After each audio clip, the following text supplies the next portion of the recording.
So doctor నిజంగానే అట్లాంటి వాళ్ళు వచ్చినప్పుడు స్టాప్ చేసేసేయండి. ఇది మీ వర్క్‌ని కొంచెం గ్యాప్ ఇయ్యండి అని అలా చెప్తూ ఉంటారు.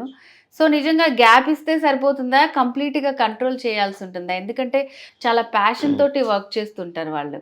సో వాయిస్‌కి మా ఫీల్డ్ గూడా సేమ్ అట్లాగే ఉంటుంది కాబట్టి డబ్బింగ్ వాళ్ళు కానివ్వండి. సో అలా చెప్పినప్పుడు చాలా సఫర్ అవుతూ ఉంటారు. సో దానికి ఏమన్నా కొంచెం ప్రివెంట్ చేసుకోవడానికి ఏమన్నా ఉంటుందంటారా? అంటే మీరు ప్రొఫెషన్ కంటిన్యూ చేయండి. కానీ మనం ఇది స్టాప్ చేసినంత మాత్రాన రాదు అని కూడా చెప్పలేం గదా! అంటే ఓకే. కంటిన్యూ చేసినంత మాత్రాన వస్తుందని కూడా చెప్పలేము. హ్మ్. ఎవరికి వస్తుంది, ఎలా వస్తుందని చెప్పడం కూడా కష్టమే. హ్మ్. కొన్ని కొన్ని సైన్స్‌కి అతీతంగా ఉంటాయి. హ్మ్. దొరకవు కొన్ని రీజన్స్. దాంట్లో ఇది ఒకటి.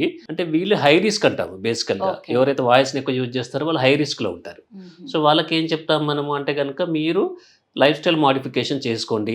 హ్మ్. ఓకే. మీరు ప్రొఫెషన్ కంటిన్యూ చేయమని మనం ఎవరికీ చెప్పలేము. కంటిన్యూ హ్మ్. చేయొద్దని ఎవరికీ చెప్పలేము యాహ్! మనం బేసికల్‌గా. హ్మ్. ఓకే. సో, జాగ్రత్తలు తీసుకుంటే బెటర్. మంచి ఫుడ్, వెజిటేరియన్ మంచి ఫుడ్ హ్మ్. ఏదైనా ఫ్రూట్స్ అట్లా తీసుకుంటే సరిపోతుంది. హ్మ్.